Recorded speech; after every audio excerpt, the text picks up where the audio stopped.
Of course, Dr. De La Cruz, you've heard it obviously, and we've heard a lot of discussion in the media about hormone replacement, bioidentical hormones, this, and lots of media mix. You deal with this issue regularly in your practice. Where do you fall on this issue?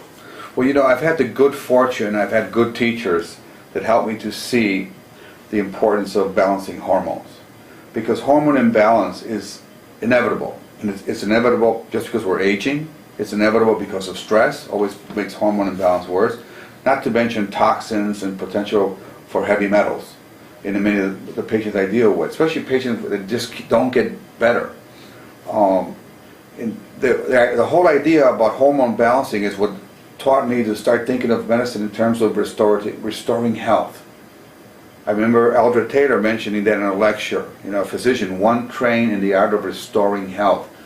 Not just one trained in the art of writing prescriptions, but restoring health. And when I talk about hormones, it's not necessarily that everybody's going to get hormones, but the idea that we need to look at their hormones to get a sense of where they're at. We get a sense of how unbalanced or balanced their life is. So in most of the cases where I see women more than men, because most doctors see women more than men, more women go to doctors. But in balancing their hormones, often it might be just giving them certain supplements that will support the adrenals. It might be giving them some simple progesterone so they don't have to take sleeping pills or antidepressants or anti-anxiety agents, because the real problem is that their progesterone level is dropping in their 40s, not that they have a Prozac deficiency.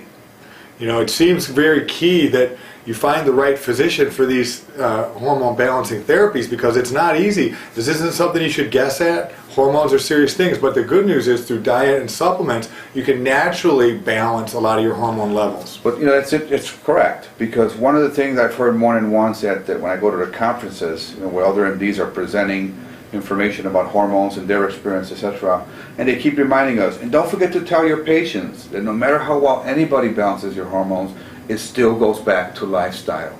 It still goes back to eating right, sleeping, exercising, managing your stress. And that's why it's interesting. Actually, in my practice, in my private practice, all my patients get a copy of Balancing Act. I just give it to them. Right. Because in principle, that's really the perfect complement to anything we do regarding their nutrition, regarding their lifestyle, exercise, sleep, all of it. Well, isn't that really the place to start? With the things we can control ourselves most easily in our everyday routine? You know what, it goes back to self-health. Right, what can I do? I remember patients that said to me, or even other doctors says, why don't you learn acupuncture? And I said, well, I think acupuncture can be very effective, and I send patients to doctors for acupuncture on occasion. But I still have to send them to somebody else. My patients aren't going to do acupuncture on themselves, but they can practice self-health skills that will really make a difference, a positive impact on their health. That's where I want to work. I'm glad somebody else is doing the acupuncture, and I'm glad somebody else is doing the homeopathy. There's a lot of good stuff in each of those fields.